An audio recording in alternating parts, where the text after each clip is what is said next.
ക്രിസ്മസിന് നമുക്കൊരു plum cake ചെയ്യണ്ടേ? നല്ല മോയിസ്റ്റായിട്ട് നല്ല ഫ്ലഫി ആയിട്ട് നല്ല പെർഫെക്ഷനിൽ കിട്ടിയിട്ടുള്ള ഒരു പ്ലം കേക്കിൻ്റെ റെസിപ്പിയാണ് കേട്ടോ. ഇത് ഞാൻ ക്രിസ്മസ് സീരീസിൻ്റെ ഒരു രണ്ടാമത്തെ റെസിപ്പിയാണിത്. ഇനി തൊട്ട് ഇന്ന് തൊട്ട് ന്യൂ ഇയർ വരെ എല്ലാ ദിവസങ്ങളിലും സ്പെഷ്യലായിട്ടുള്ള ഓരോ വീഡിയോസും ഞാൻ അപ്ലോഡ് ചെയ്യുന്നുണ്ട്. നിങ്ങളെല്ലാവരും കണ്ടതിന് ശേഷം അഭിപ്രായങ്ങളും കമൻറ്റുകളും ഒക്കെ അറിയിക്കാൻ മറക്കല്ലേ. ഇത് തുടക്കക്കാർക്ക് പോലും പെട്ടെന്ന് തയ്യാറാക്കിയെടുക്കാൻ പറ്റുന്ന രീതിയിലുള്ള നല്ലൊരു പ്ലം കേക്കിൻ്റെ റെസിപ്പിയാണ്. നമുക്ക് നല്ല ഫ്ലഫി ആയിട്ട് നല്ല ടേസ്റ്റി ആയിട്ടാണ് കിട്ടിയിട്ടുള്ളത്. കടകളിൽ നിന്നൊക്കെ എന്തിനാ കേക്ക് വാങ്ങിക്കുന്നതെന്ന് കഴിച്ച് കഴിയുമ്പോൾ തോന്നിപ്പോവും. അങ്ങനത്തെ ഒരു കേക്കാണ് കേട്ടോ ഇത്. വീഡിയോ ഫുള്ളായിട്ട് കാണണേ. നമ്മളൊരു 200 ഗ്രാം മൈദ എടുത്തിട്ടുണ്ട്. അതിനോടൊപ്പം തന്നെ 1 ടേബിൾ സ്പൂൺ ബേക്കിംഗ് പൗഡർ ഇട്ട് കൊടുത്തിട്ടുണ്ട്.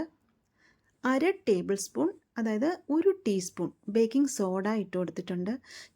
ഒരു പിഞ്ച് ഉപ്പ് ഇട്ട് കൊടുത്തിട്ടുണ്ടായിരുന്നു കേട്ടോ. അറിയാതെ കൈ ഒന്ന് തട്ടിയപ്പോൾ ആ ക്ലിപ്പ് അങ്ങ് ഡിലീറ്റ് ആയിപ്പോയി. ഇത് മൂന്നും കൂടെ ചേർത്ത് നമുക്ക് നല്ലൊരു വിസ്ക് വെച്ച് നന്നായിട്ടൊന്ന് ഇളക്കിയെടുക്കാം. അരിപ്പുകൊണ്ട് അരിക്കണമെന്നൊന്നും ഇല്ല കേട്ടോ. ആ വിസ്ക് വെച്ച് നന്നായിട്ട് ഇളക്കിയാൽ മതി. ഇനി 200 ഗ്രാം മൈദയ്ക്ക് 200 ഗ്രാം പഞ്ചസാര തന്നെയാണ് നമ്മൾ എടുക്കുന്നത്. അതിലൊരു പകുതി പഞ്ചസാര മിക്സിയിലോട്ട് ഇട്ട് കൊടുത്തിട്ടുണ്ട്. ഒരു കഷ്ണം പട്ടയും ഒരു 5-6 ഗ്രാമ്പും കൂടെ അതിനോട് കൂടി ചേർത്ത് ഇട്ട് കൊടുത്ത് നന്നായിട്ടൊന്ന് പൊടിച്ചെടുത്തിട്ട് വന്നിട്ടുണ്ട്. ഇനി നമ്മൾ മാറ്റി വെച്ചിരുന്ന പഞ്ചസാരയില്ലേ, അതായത് 200 ഗ്രാം പഞ്ചസാരയിൽ 100 ഗ്രാം പഞ്ചസാര നമ്മൾ മാറ്റി വെച്ചിട്ടുണ്ടായിരുന്നു. ആ പഞ്ചസാര ഒരു സ്റ്റീൽ പാത്രത്തിലോട്ട് ഇട്ട് കൊടുത്തതിന് ശേഷം ഒരു 1/4 ഗ്ലാസ് വെള്ളം മാത്രം ഒഴിച്ചു കൊടുത്ത് തീ മൈൽഡിൽ വെച്ചിട്ട് ഒരു 10 മിനിറ്റ് കഴിയുമ്പോഴത്തേക്ക് ഒരു ബ്രൗൺ കളറിൽ വരും. തീ കൂട്ടി വെക്കരുത്, തീഞ്ഞു പോയാൽ അത് ഒരു തീഞ്ഞ സ്മെല്ല് വരും. അത് നമുക്ക് കേക്കിൻ്റെ ടേസ്റ്റ് എല്ലാം മാറ്റിക്കളയും. ഇതുപോലെ ഒരു ബ്രൗൺ കളർ ആകുമ്പോഴത്തേക്ക് ദൂരെ നിന്നിട്ട് ഒരു 1/4 ഗ്ലാസ് വെള്ളം അങ്ങോട്ട് ഒഴിച്ചു കൊടുത്തിട്ട് ഇതൊന്ന് തണുക്കാനായിട്ട് മാറ്റി വയ്ക്കുക. എപ്പോഴും നമ്മൾ കാരമൽ ചെയ്യാനായിട്ട് എടുക്കുമ്പോഴത്തേക്ക് സ്റ്റീൽ പാത്രത്തിൽ തന്നെ കാരമൽ ചെയ്യാൻ നോക്കണം കേട്ടോ.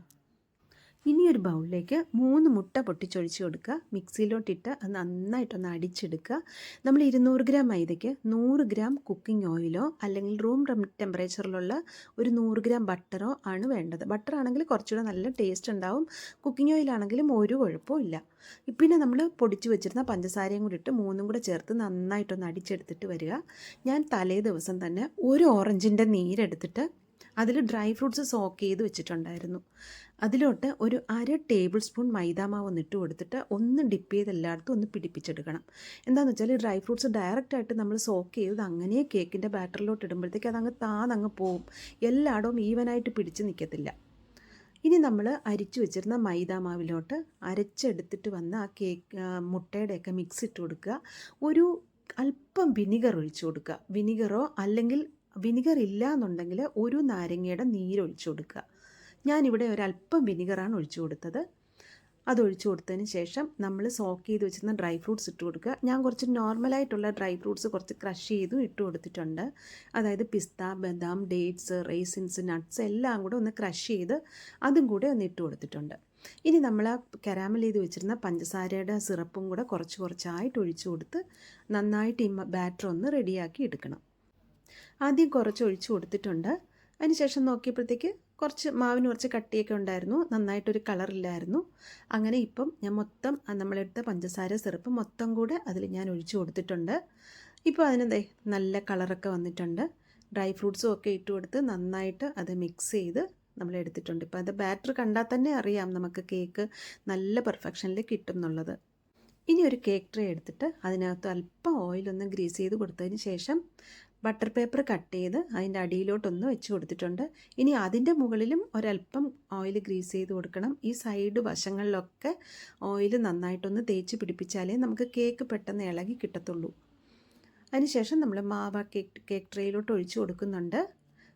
ഒരു പകുതിക്ക് മേളിലേ ഒഴിച്ച് കൊടുക്കാവൂ കേട്ടോ, ഇല്ലെങ്കിൽ അത് കേക്ക് അങ്ങ് വെന്ത് കഴിയുമ്പോഴത്തേക്ക് പൊങ്ങി ഇതാവും. അതിൻ്റെ മേളിലോട്ട് ഗാർണിഷ് ചെയ്യാൻ വേണ്ടി കുറച്ച് നട്ട്സ് ഒക്കെ ഇട്ട് കൊടുത്തിട്ടുണ്ട്.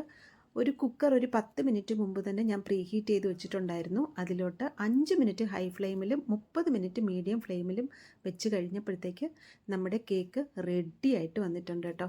ദേ പാത്രത്തിൽ നിന്നൊക്കെ നമ്മൾ ഈസി ആയിട്ട് ഇളക്കാൻ പറ്റുന്ന രീതിയിൽ നന്നായിട്ട് കിട്ടിയിട്ടുണ്ട് നമുക്ക്. ഇനി നമുക്ക് ആ ബട്ടർ പേപ്പർ അങ്ങ് ഇളക്കി കളയാം.